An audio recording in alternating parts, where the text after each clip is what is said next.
Hey everyone, we are here to talk about Devs on FX on Hulu. You have some cool stuff to show us. We first heard about this show last year at Comic-Con because there were giant billboards everywhere, all over the Hilton Bayfront Hotel. So we're all walking around Comic-Con going, what the hell is this show? And now we know it's Devs, and we love it. It's great. Great. So we're going to talk about it, but be warned, there are spoilers aplenty to come. For the first 2 episodes. Right, they dropped the first 2 episodes. We're going to talk about everything that happens in those. But first, keep it here at GameSpot for more breakdowns, spoiler chats, reviews, more stuff about the stuff you love right here. In the very first scene of this show, we're introduced to Lily and Sergei, who you might mistake as the dual protagonists, but let's get into the spoilers right away. Sergei gets killed in this episode. Yeah, pretty immediately. He doesn't really do much aside from die. And the show is obviously going to be about Lily unraveling the mystery of his murder. There's a lot of information that we as the viewer know that she sort of needs to catch up on. And that's sort of the premise for the first couple of episodes, at least. I'm not sure where it's going to go after that. But let's talk about Lily, since she's the actual protagonist. Yeah, Lily is played by Sonoya Mizuno, who you might recognize from Maniac. She's the cool smoking scientist exactly. in Maniac with the hair and the lab coat. She's kind of a long-term Alex Garland collaborator. Like, she has played kind of bit parts in his movies too. She is an encryption employee at a company called Amaya, which is a Silicon Valley tech it's pretty conglomerate. Much Google. It's just Google. It's fantasy Google. There's a note later on where Sergei is trying to figure out, and we'll talk about it, but he mentions that Amaya is, does search engines, blah, blah, blah, blah, blah. Like, okay, it's Google. It's Google. It's good. So she works in encryption. Sergei, on the other hand, works in AI, and he has got a big presentation to the boss that is coming up that he's very excited about. And we kind of learn why later on in the episode. I want to talk about one detail about this scene first, and it's the fact that this is our introduction to these characters, right? And he wakes up and immediately unplugs his phone and checks his phone before he even says good morning to Lily. Sneaky. And that was something that I didn't notice the first time, but when I went back and watched it again after having watched episode 2, it became very obvious why, because he's checking his messages from his handler. Anton. So I thought that was such an interesting detail on the rewatch. There are so many this is definitely going to be a show that you're going to want to keep coming back to, because there are so many little details that click into place after you have more information. And so the first episode specifically, you learn later that Sergei is in fact a Russian spy. He's an industrial espionage spy, and the presentation that he's going to give is like his ticket into his end game mission. Yeah, it's amazing because so we meet so they go to Amaya and we meet Forrest, played by Nick Offerman, and we meet Katie, played by Alison Pill. They kind of seem to off the cuff offer Sergei a spot in Devs, and Sergei, there's acting on top of acting going on, because he's acting like a guy who is acting like he's surprised by this offer, when it turns out that this is his end game all along. Yeah, he's been at this for years, for this specific goal. Which is, and they go over his background, right? Like, he was born in Russia. He came over when he was 22. He attended MIT. This is a long game, but the rest of the episode becomes essentially about trying to figure out what Devs actually does. Let's have a quick aside about Pete, the homeless guy who lives on their stoop, who greets them as they leave in the morning, although he greets Lily. Yes, and Lily knows his name. There's for sure going to be something with this guy. There's no way it's an accident that he's in this place, or that he seems to have a relationship with Lily. They seem like they've talked to each other before. Yeah. Whereas Sergei long term. Seemed like he hates this dude. Well, we learned that Sergei hasn't been in the picture for all that long, actually, because Lily goes to Jamie for help, Jamie, her ex-boyfriend, and they've only been broken up for 2. He says he hasn't heard from her in 2 years. So it's possible that Sergei hasn't actually been in the picture for that long. That's true. And there might be more to their relationship that we don't know yet. But I want to talk about Pete, because on one hand, I didn't think too much about it the first time through, because it kind of feels like it would almost feel dishonest not to have this character in the show when we're looking at a show about San Francisco, about a giant tech company, for the show to not examine in some way what the, that industry has done to the city of San Francisco would feel it would weird. not be good world building at all. Yeah. Like, it wouldn't be accurate. So I didn't think much about his inclusion as, Sure. as what you said, as world building. But then after watching episode 2, all the time that we spend with him talking to Jamie, it feels like, and I don't know, but it feels like there might be more to his character. Like, it might be important later. There has to be. Like, he's a named character for one thing. Like, there wouldn't, if he was just there to like add flavor, they wouldn't bother giving him a name. They wouldn't bother giving him like character development. I mean, not that he has a ton, but he does have some, right? He has a lot of lines. Like, they spend a lot of time. So Yeah. I just wanted to point that out because I feel like it's going to be important. Pete Watch 2020. Yeah, I think he's going to be someone we want to keep really close tabs on. Giving me flashbacks to Lube Man. Yes! No! Another character named Pete. No! Don't curse us. We'll never find out what the deal with Pete is. No. He's going to slide into a sewer drain. Let's talk about Amaya itself, because the whole campus, it seems like it's out, out of the city a little bit, maybe close to Muir Woods. That's a place I've been. They have big trees there. Did they also have a giant baby? No, so they what Muir Woods does not currently in real life have is a giant statue of a creepy toddler. However, the Amaya campus does have that, and it is strange. It's super weird. And like, it's one of those things that it's an image that's revisited so many times, even in just the first episode. Constantly. And it has the moods of this statue are wild. So like, you can either look kind of like welcome, like, I mean, They shoot it as from a welcoming, distance, they yeah. shoot it close up, they shoot it from above, they shoot it from below. There's a fire underneath it, lighting it up. Yeah. There's birds flying around it. Like, the mileage that they get Out of this one set piece is. There's been kind of a lot made of like the practical set making in this show. I don't know whether they actually built like a giant baby? 10-story giant baby. I don't think that they statue. did, but maybe they did. It looks good though. It does And look if they good. had, then they would be getting their money's worth probably, because they use this statue constantly. So we learn that this is Amaya. This is Forrest's daughter who died at some point in the past from something. Something We don't happened. have a lot of info yet.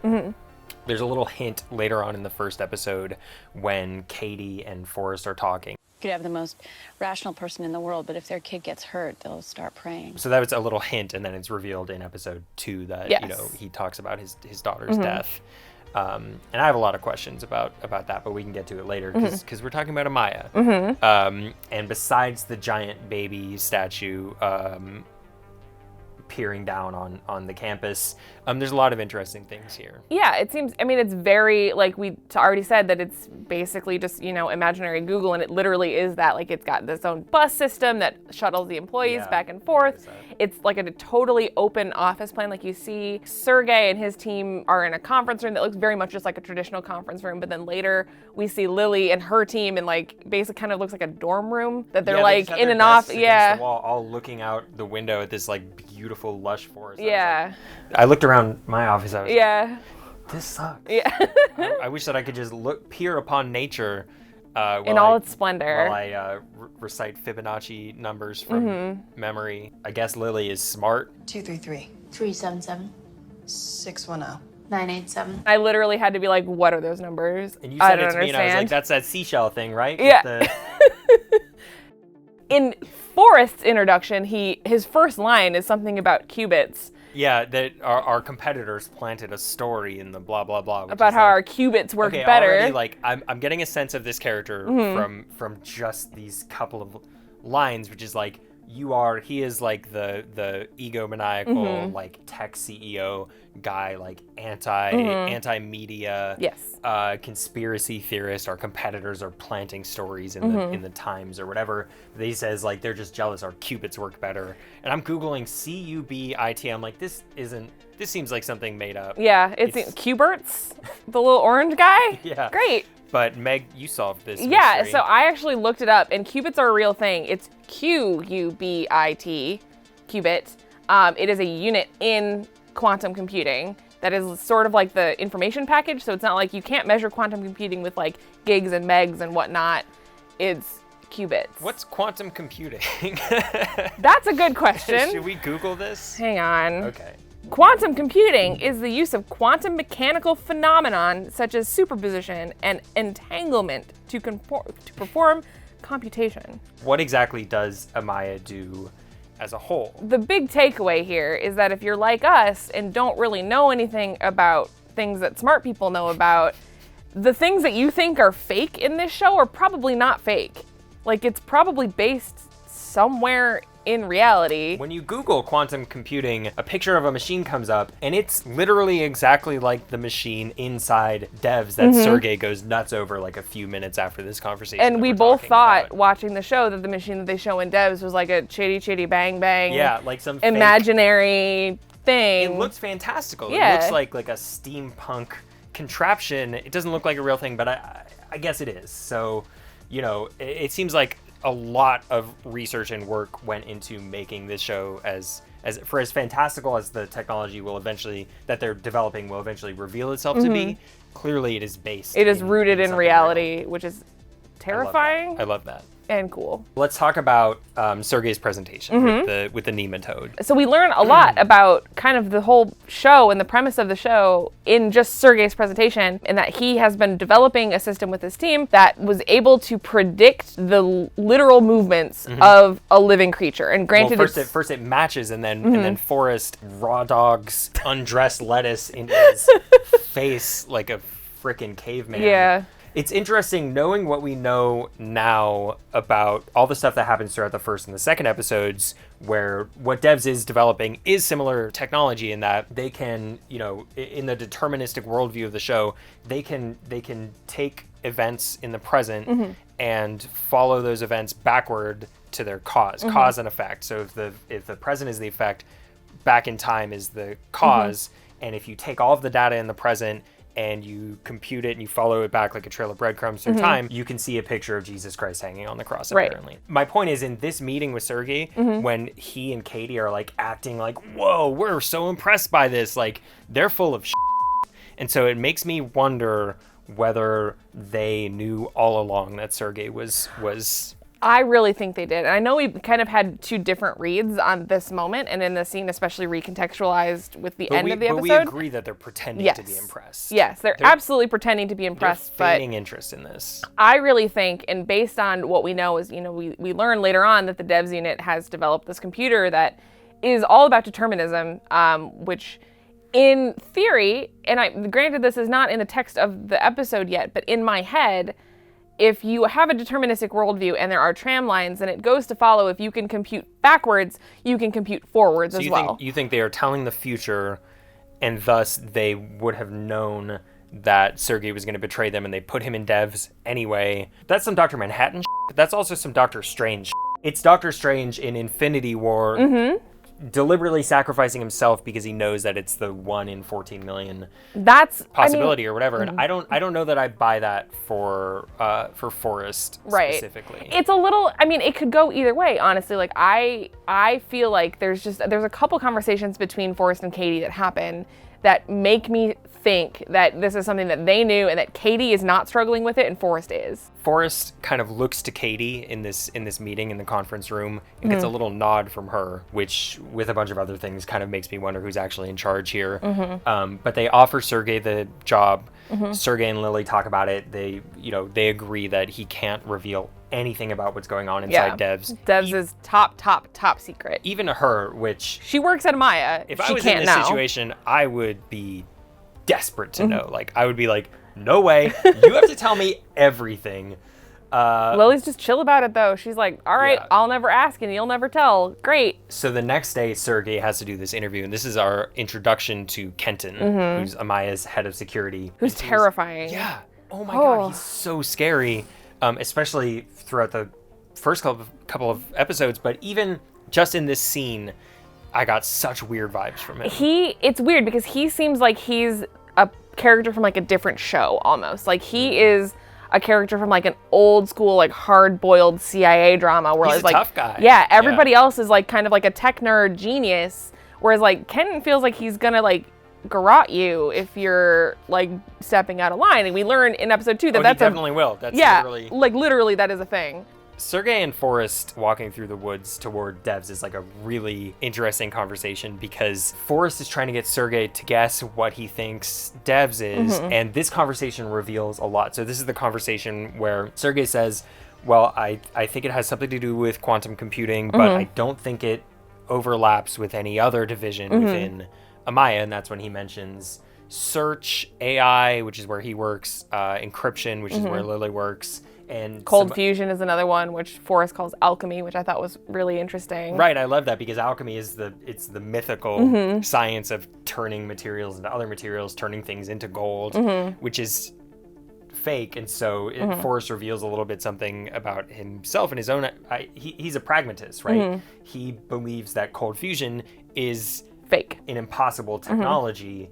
And you can Google that and find out a whole lot of information about it. But that's especially really interesting given what we know about the technology that they have literally developed, that he's still a pragmatist about, other things. They approach Devs, and we should talk about just the design of this space. It's so cool looking. I don't quite know what these like halos around the trees are supposed to like represent. I mean, obviously biblical halos and whatnot, like Judeo-Christian halos. It's not subtle at all. But he it's definitely sees himself as he has a god complex. Effectively, he can kill people. But it is just beautiful design work. It's so cool and then looking. We have the reflective gold pillars as they walk up, which I'm not sure have a practical effect.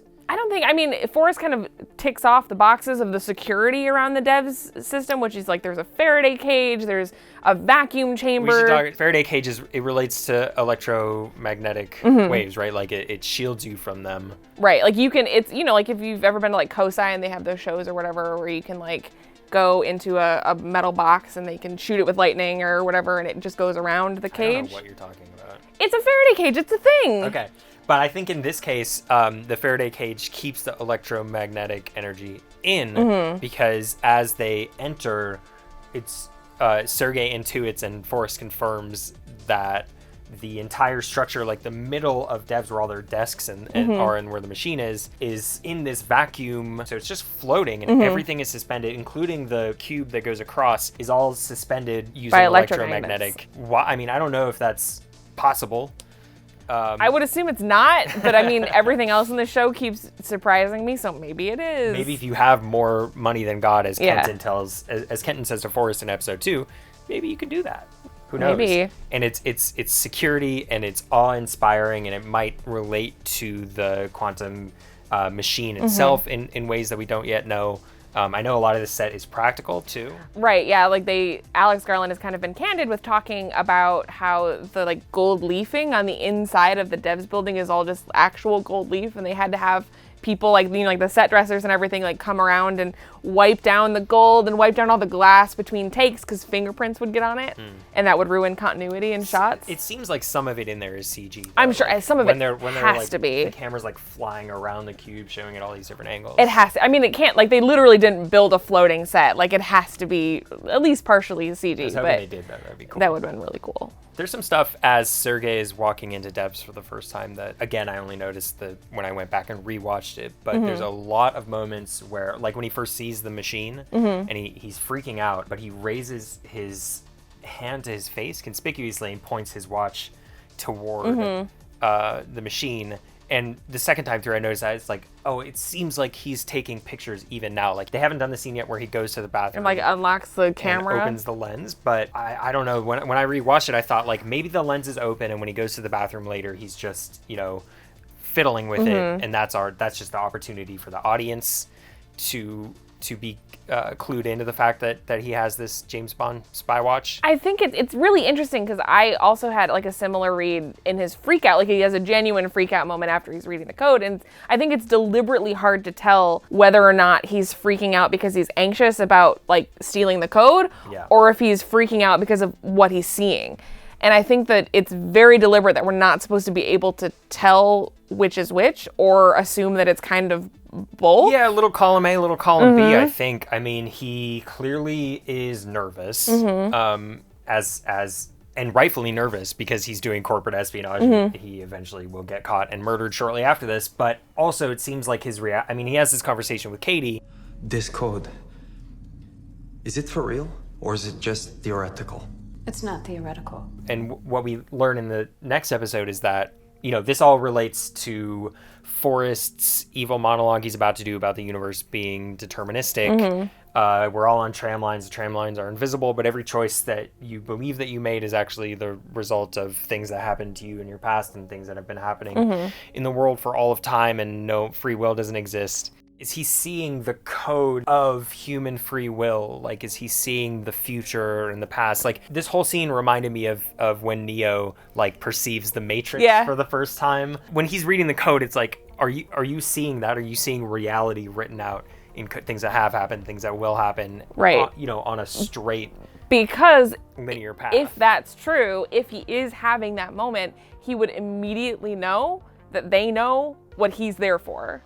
Because they would know, like, if he's looking at this deterministic code, then he's thinking, okay, like, then they've been able to track my entire life, and they know exactly who I am and exactly what I'm here for. So if he saw that, wouldn't he just bail? Like, he sits there for a while, like, just, like, acting like he's sneaky.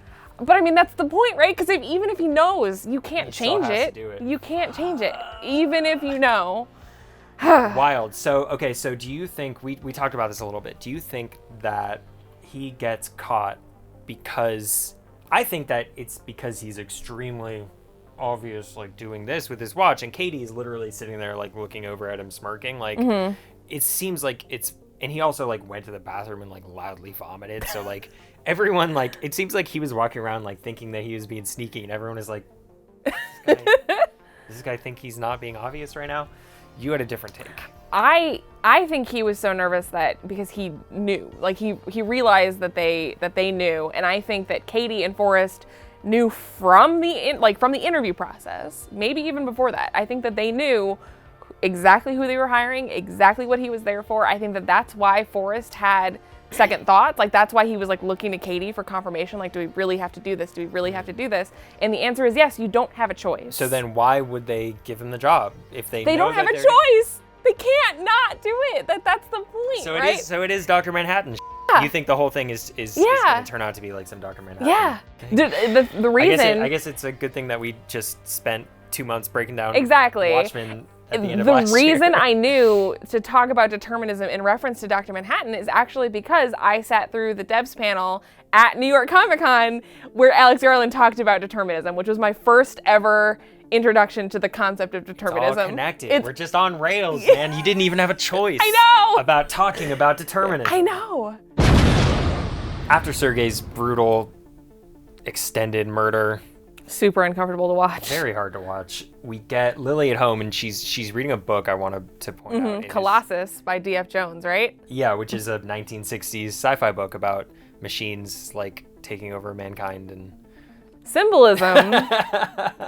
I also want to point out the move that... So she goes back to work, and Forrest and Kenton pull this kind of creepy, like, what's that? An employee is missing? Like, do you think they've done this before? I think so. I mean, it's so well practiced and it's so smooth that, like, even Forrest is terrifying. Completely believable when he comes in. He's like, oh, well, just to be safe, we're going to play it by the book and I don't want you to worry and everything. The cops, we're going to do this, we're going to do that. And it just seems like this is a well-oiled machine at this point. Like, they have got their act down pat. Lily might be a match for them because she goes home and she pulls this extremely smart, savvy move. Knowing Sergei's password, she downloads the contents of his phone to her phone or a backup phone or whatever. So now she has his phone, even though his actual phone is somewhere in Amaya, probably, or been destroyed, or maybe through a meat grinder at some point, yeah.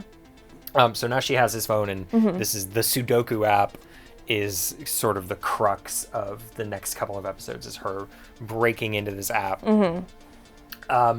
I feel like it's going to be pointed out a lot that an actual Russian spy intelligence messaging app would not warn you before wiping the data. Probably not. This is like the one kind of, I'm not going to call it cheesy, but one kind of like low-hanging fruit plot device that exists in the show, I think, at least in these first 2 episodes so far that we've seen. And I really, like, I'll give it to them because I feel like they try to kind of cover it up or at least explain it away in the next episode when Jamie's cracking the phone and he's like, this is really old tech. Oh, yeah. Like, this is very old. I guess. You know, if they want to have one single goofy plot device where, like, the app warns you, like, 2 more attempts before we wipe all the data because this is a spy app. Whatever. One of the scenes that stuck in my head the most is the conversation between Katie and Forrest that's basically absolving him of the responsibility of murdering a person. Yeah, it's an interesting because he knows intellectually that he subscribes to this deterministic worldview where he's never actually, he didn't have a choice. Everything that happens effects are always related to a cause. That's so there is no free choice. There's no free will at all. But he still feels bad having to kill somebody because of a lifetime worth of moral conditioning that says that killing people is bad. So he simultaneously, and this also relates to the conversation between Forrest and Lily at the beginning of episode 2, where he's saying when his daughter died, he simultaneously existed in 2, it's like Schrodinger's emotional... like 2 concurrent states. Right. That are complete and contradictory. Where he both accepted and understood her death, but also could not conceive of it in his mind. And he's saying the same thing here, where he knows, he feels that it is wrong to kill someone or to have somebody killed, but intellectually in his brain, he knows that he didn't actually have a choice, and so he's not at fault. Whether or not you agree with that maybe is like the whole premise of the entire show. Yeah, and we really get a lot of information about Katie specifically here because Forrest is the one that's struggling, whereas Katie is very chill. She's ice cold. She is ice cold about this entire thing, and throughout the whole scene, like, she's framed as a reflection in like one of the gold pillars. It's just a beautifully shot scene. It's so good. And then the symbolism of her, like, they're separate. She's in another state. And she's on both sides of him because she's like literally sitting on one side but reflected on the opposite side and reaches across. Both the angel and the devil on each shoulder. And then, when her face is over here and then the hand comes in from this side, such a cool shot. Such a cool shot. It's just a little bit jarring. Yeah. Like, even just watching it, I went, oh, she's... Wow. That's and cool. that kind of relates to another thing that I really like about the show, just in general across the board, is the fact that it's scored like a horror movie. Oh my God. The audio stingers are so scary. And it's just like Gregorian chant. Like, what is the instrument? It's just like a horrible. It sounds like a saxophone. one of it's like one of those like shorter like alto saxes, and then that's the regular one, or like soprano sax. Yeah, and it just is like this wailing audio stinger that like we're sitting in the premiere, and when that like first like the lights all come on and the audio stinger happens, I felt my whole row jump scare almost. Yeah, like I was watching it with my wife, and she was like, kept asking me to turn it down. I was like, no. It's supposed to. It's supposed to be. It's supposed to assault your ears. Finally, we meet the last new character of this episode, who is Jamie, who we will learn in the next episode is an elite gamer who jams out on Dark Souls on the reg. Not very good at Dark Souls, but still, we'll give it to him. It's just part of the. It's part of the. Okay, it's not a judgment on his skill. It's fine. We learn through this interaction with the two of them that Lily is kind of a dick. And then I want to bring up, it really is kind of a 2-part episode, these first 2 episodes, because when he goes to her apartment in episode 2 and he says, I know you. You're the type of person who does things just does things that other people would not normally do. Other people only talk about. Yeah, she's reckless. And that kind of explains a lot about the events here. But yeah, she got this new job and ditched Jamie, kicked him out of her very apartment, abruptly, and then never talked to him again until she needed something from him, which, I mean, he very opportunely tells her to f*** off and doesn't want to help her at first, which I don't blame him. Me neither. One bit. Yeah, but that really serves Lily's character, and that also kind of explains why she has no friends. The next day, what's her friend's name? Oh, I don't know. She shows up at her apartment and she says, "You got to come with me." Like they called, "You got to come in." There's a very subtle but telling moment when she starts backing away from the footage of Sergei lighting himself on fire, where Forrest just like gently places his hand on her back to like make her watch this horrible thing. Like, no, you need to see this, because he needs her to see it, because he needs her to believe it. Yep. Absolutely. And it's so creepy. It is intensely creepy. And then there's later a conversation between Kenton and Forrest where Kenton is trying to tell Forrest, like, it is not over for the girl yet. And Forrest doesn't quite seem to understand or accept that. Like, he's like, well, so let's get into episode 2 because that's basically the end. Lily runs over to the statue and she screams and she sees the charred corpse, which is really Sergei's corpse. Obviously, they suffocated him and then they dropped him there and they lit him on fire and they faked the footage. So the final shot of the episode is Forrest looking out the window. The trees are reflected in the glass, and then he's staring off at the giant creepy face of his dead daughter, and she's also behind it. You know, like, really just images of his creepy dead daughter surrounded on all sides, constantly inundated, suffusing the entire campus. It is truly bizarre. And he tells Kenton in episode 2 that he's not living in the past. And I understand, like, the thematic weight of that, given the technology where they're looking into the past and presumably, although we haven't seen it yet, looking into the future as well. But dude, you're living in the past. Yeah, like he has not let denial. anything go. Clearly, he has modeled his entire life after this one event that happened to him, and so he's telling people that he's moved on. False. So we don't know. I want to talk about that a little bit because we don't know, I think, when the exact timeline of his life. Like, clearly he lives in the same house. He drives the same car, which is kind of a beat up old, like, station wagon type thing. a hatchback. Maybe early aughts. We should hang on. Cut while we Google that. The car that he is driving is like an early aughts Subaru Outback. So that kind of places the whole thing in time a little bit, where, you know, we don't know. He named his company after his daughter, and clearly the company's been around since the 90s, probably, if it's a Google analogy. But he could have done that while she was alive still. That wasn't necessarily. Right. It's not necessarily a posthumous name, and, like, we can't really tell how long the company's been going, but it is very clearly a well-established company. Like, this is not a startup at all. But his life is essentially frozen from the time that she died in. So we can presume that it's been maybe 15 years, and his house is the same as, you know, her room is still the same, which is like, that's like classic, like, horror movie, like, creepy dead kid stuff. For sure been at least 10, maybe closer to 15 years. Lily goes back to Jamie again for help because now that Sergei is dead, the stakes are high. They've been raised. Right. The stakes Are up higher, and Jamie, the one true gamer, puts his controller down, deigns to invite her into his home, and She did kind of break in, to be fair. She climbed up the fire escape, yes, which is a very normal thing to do. Well, Lily is reckless. She does things that other people only talk about do.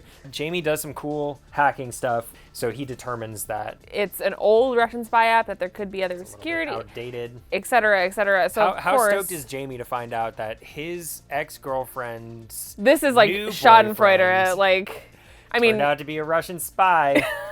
Guess you should have stuck with me, the one true gamer. either way, Jamie, kind of a good guy, because I mean, even in the circumstances, like, this is a really dark I think time. good guy in like the subreddit sense of like nice guys, or actually a good guy. Actually a good guy. Oh, Oh my okay. God. Actually a good guy. Like, he comes through, he helps Lily, he gets the phone cracked, gives her the password so then she can access it. She, of course, sends a message like Jamie knew that she was going to do. She requests a meeting with Jamie's, aunt, God. Sergei. Sergei's a lot handler. of characters There's happening. a lot of names. Yeah. Anton, who I keep wanting to call Ivan because of what Kenton says to him later, but I'm pretty sure that's racist. Yes. So I won't. His name is Anton. She goes and meets with him. The foggiest day ever. It Yeah. is so creepy. This That's is like San Francisco, as far as I understand. Yeah, it is right back to that. Like, this feels like we have stepped out of Forrest's world and have jumped into Kenton's world, because this is like some like vintage. I was gonna say Silent Hill. Yes, or Silent Hill, but like very much like Deep Throat. We're meeting in the parking lot, like you got the package. Anton has a proposition for Lily, in that he wants her to basically take Sergei's place, which she, tells him basically F off, like no, but is also kind of thinking like, oh, maybe he made a good, She wants answers. She wants to know. Okay, here's my biggest problem with these first two episodes, which I loved, and I just have one big criticism, which is her incredulity at the idea that these CCTV tapes were fake. Is not plausible to me because for someone who works in tech. It is 2020. She works in encryption, and I think people know what deep fakes is. That exists. It's not hard, especially grainy, black and white, night vision footage shooting someone. To be fair, and the reason I didn't have an issue with it, I'm not saying that like it isn't completely plausible, but the reason I didn't have an issue with it in the context of this moment is because I feel like Lily is very much trying not to feed into that conspiracy spiral, because I feel like if she starts, like, given like how messed up her mental state is right now, like that is danger territory. You feel like it's like a coping mechanism. Yes, like she's trying not to go there. Right, because like the second you start spiraling, it's hard to stop. So it's not that she's actually incredulous; it's that more that she's in denial. Like, yeah, she's repeating to Anton, like, I saw the footage, and he's like, who cares? Yeah. What is that?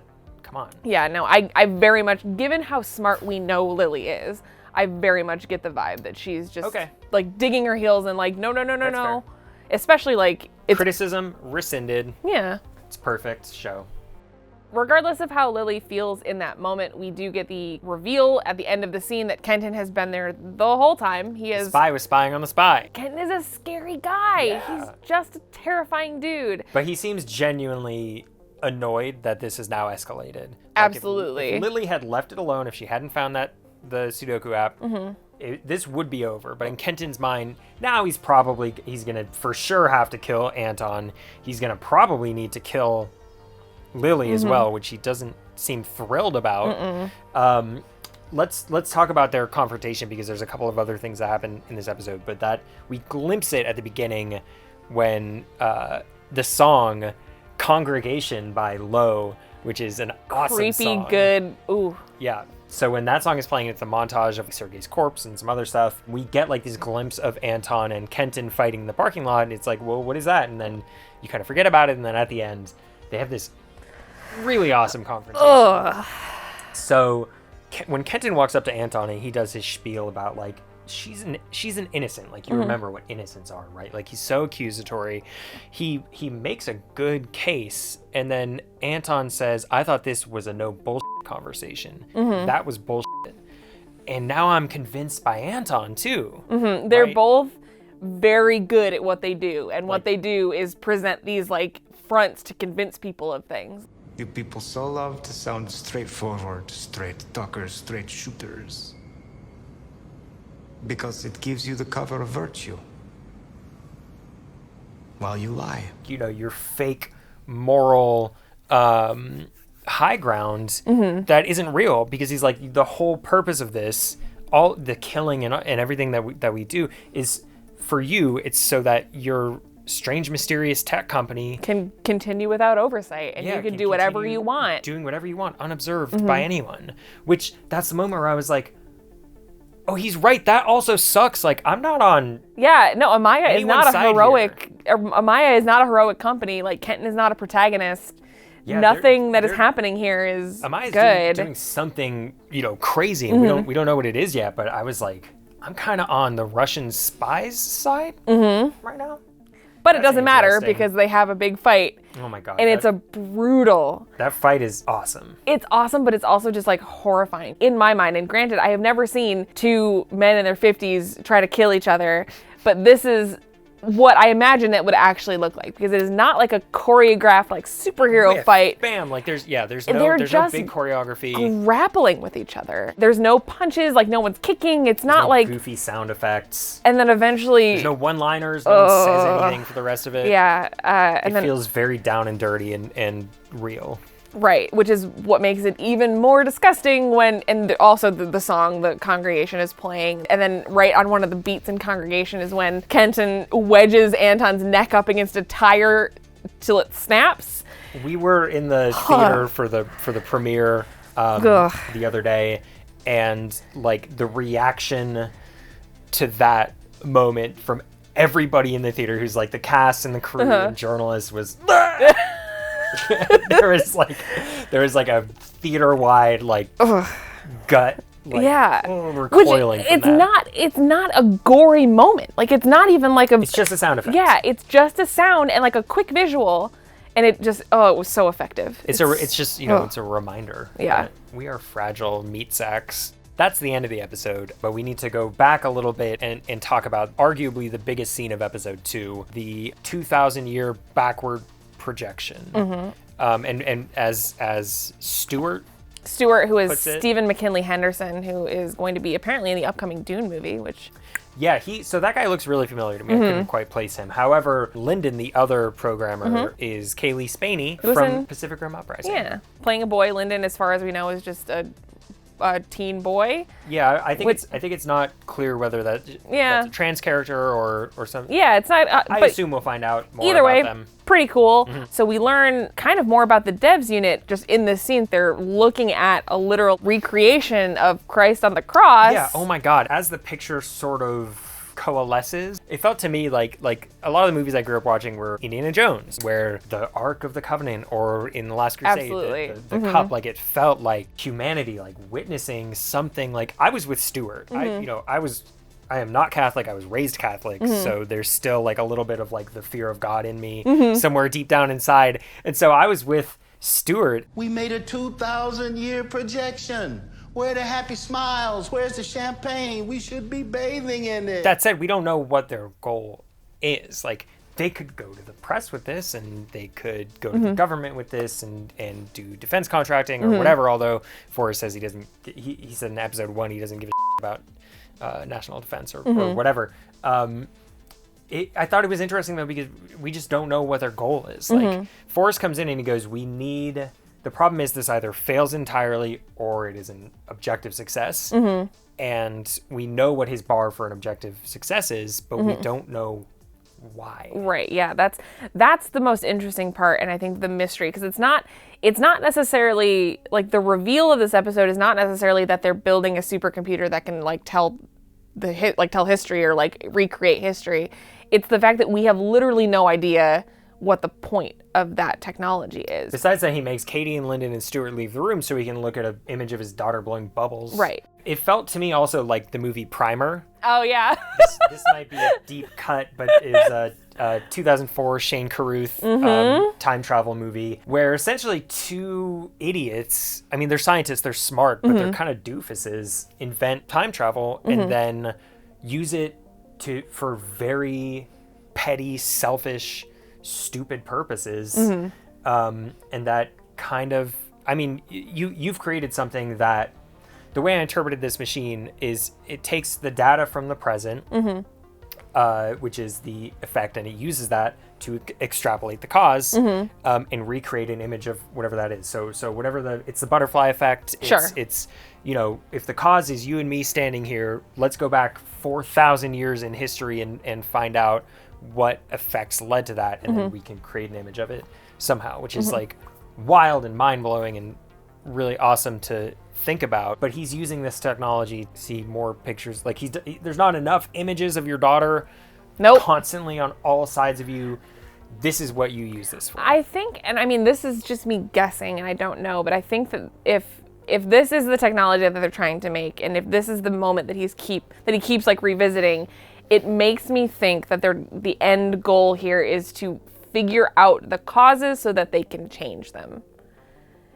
Maybe? I mean, that does not fit in the determination. So they can manipulate future events? Yes. Like if we're on tram lines, the tram lines are invisible. You can't see the cause and effect until in retrospect. Exactly. But if you can guess if you can make the tram lines visible going forward, maybe you can switch the track. Maybe. And that doesn't necessarily fit in determination, but like if you can project back far enough, right? If you can find the cause, like the root cause of everything, then you have like all the power in the world, right? Because then you can essentially, like, if you can manipulate the first cause, well, you how can is he gonna manipulate that? I don't know. Time travel? I don't know. Like, I don't know, but like that's what I think is, like that's why he's so unimpressed with seeing Christ on the cross, is like, well, yeah, we have this, it's like a blurry image that we can't really do anything with, but it's also like just another result of the cause. We're 2 episodes in and this show is raising some very big questions. And it's honestly it's freaking me out a lot. Like, it's freaking me out, but it's also making me like super excited for the rest of it. Down. Yeah, man. That was our best attempt to break down the first 2 episodes of Devs, the FX show streaming on Hulu. The first 2 episodes are available now. Presumably, if you got here, it means that you watched them. Mm-hmm. If not, hopefully we convince you, because I think this is a show that we're going to be devoting a lot of time and attention to ourselves, because I'm obsessed already. Like, I can't. It seems like this is the perfect companion. Like they could not have timed this better with the release of Watchmen, because it feels like it goes like, this is the Watchmen was the shot and this is the chaser. Watchmen was absolutely, I think, both of our favorite show of last year. We spent a lot of time breaking that down, and this feels like a good continuation of it's a great companion for that. We will be back next week breaking down episode 3 of Devs. Until then, hit us up on Twitter. Let us know what you thought. I'm Rogue Cheddar. She's Rusty Polished. And thanks for watching.